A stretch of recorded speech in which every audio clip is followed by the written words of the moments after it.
Hello friends, आज हम inductive effect के बारे में बात करेंगे।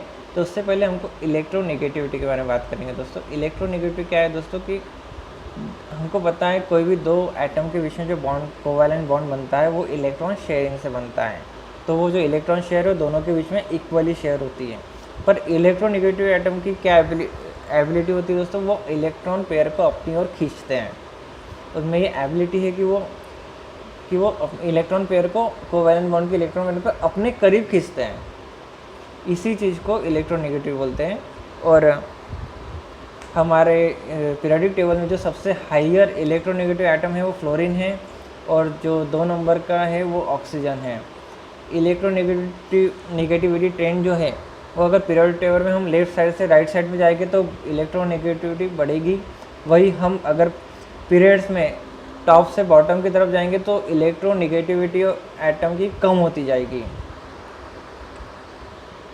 अभी हम ये एक्सप्लेन करने के लिए पहले एक एग्जांपल लेंगे, रस्सी खींच, टग ऑफ वॉर जिसको कहते हैं। रस्सी खींच हमने बचपन में सबने खेला होगा दोस्तों। ये खेल नॉर्मली हम डोरी के बीच में एक लाइन बनाते हैं नीचे और एक रिबन बांधते हैं, और जो टीम ज़्यादा ताकतवर होती है वो उस रिबन को अपनी ओर खींच लेती है। इसी तरह जो कंपाउंड जो एटम हाईली इलेक्ट्रोनेगेटिव होता है वो कोवैलेंट बॉन्ड के बीच में जो इलेक्ट्रॉन पेयर जो शेयर की हुई होती है वो अपनी ओर खींचता है। उसके वजह से क्या होता है दोस्तों कि इलेक्ट्रॉन क्लाउड है वो उस एटम के ऊपर बढ़ जाता है। यहाँ हम एग्जांपल लेंगे HCl का। तो HCl में आपको पता है, देखो इलेक्ट्रोनेगेटिविटी हाइड्रोजन की है 2.1 और क्लोरीन की है 3। तो क्लोरीन की इलेक्ट्रोनेगेटिविटी हाइड्रोजन के मुकाबले ज़्यादा है, तो क्लोरीन क्या करेगा, वो शेयर्ड इलेक्ट्रॉन पेयर को अपनी ओर खींच लेगा, जिससे कि इलेक्ट्रॉन क्लाउड क्लोरीन एटम के ऊपर पूरी तरह से कॉन्सेंट्रेट हो जाएगा, और इसके वजह से क्लोरीन के ऊपर पार्शियल नेगेटिव चार्ज आ जाएगा। वहीं हाइड्रोजन के ऊपर इलेक्ट्रॉन क्लाउड कम हो जाएगा, तो हाइड्रोजन के पास इलेक्ट्रॉन की डेफिशिएंसी हो जाएंगी और उसके ऊपर पार्शियल पॉजिटिव चार्ज आ जाएगा। इस तरह से जो HCl बॉन्ड है ये पोलराइज हो जाएगा, और इसी को हम इंडक्टिव इफेक्ट बोलते हैं दोस्तों।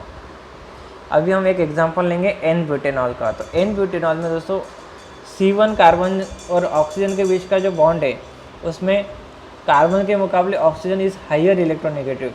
ऑक्सीजन की इलेक्ट्रोनेगेटिविटी ज़्यादा है, उसकी टेंडेंसी इलेक्ट्रॉन पेयर को अपनी तरफ खींचने की बहुत ज़्यादा है, उसकी ताकत ज़्यादा है।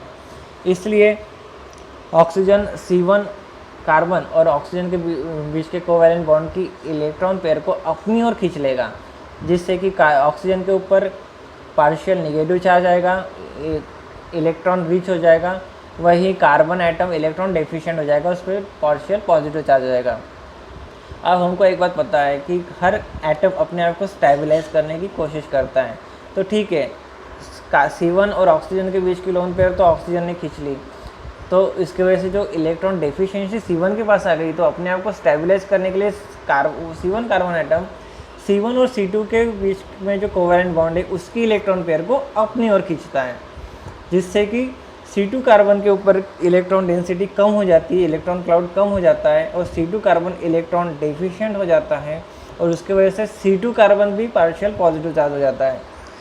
अगेन C2 कार्बन अपने आप को स्टेबलाइज करने के लिए C2 और C3 कार्बन के बीच के कोवैलेंट बॉन्ड की इलेक्ट्रॉन पेयर अपनी ओर खींचेगा। तो इस तरह से C3 कार्बन अपने आप को स्टेबलाइज करने के लिए C3 और C4 कार्बन के बीच के कोवैलेंट बॉन्ड के इलेक्ट्रॉन पेयर को अपनी तरह खींचेगा। तो इस तरह से फर्स्ट ऑक्सीजन से शुरू हुआ polarisation through the chain fourth carbon तक पास होगा, C1 C2 C3 से लेकर C4 तक होगा।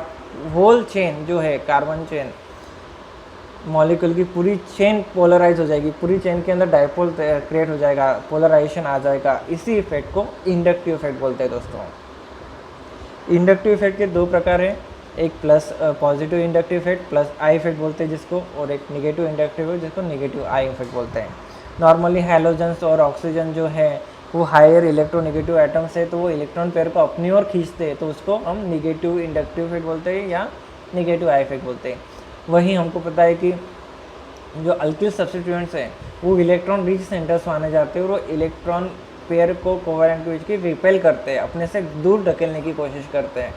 तो ऐसे सब्स्टिट्यूएंट्स जो इफेक्ट दिखाते हैं उसको पॉजिटिव इंडक्टिव इफेक्ट बोलते हैं, उसको प्लस आई इफेक्ट बोलते हैं दोस्तों। तो इंडक्टिव, ये सब था इंडक्टिव इफेक्ट के बारे में दोस्तों। Thank you so much. मेरे इस चैनल को लाइक और सब्सक्राइब जरूर करें दोस्तों। और अगर आपको कोई भी डाउट है, कोई भी शंका है, तो आप कमेंट बॉक्स में ज़रूर कमेंट कीजिए, मैं उसका रिप्लाई ज़रूर दूंगा दोस्तों। Thank you.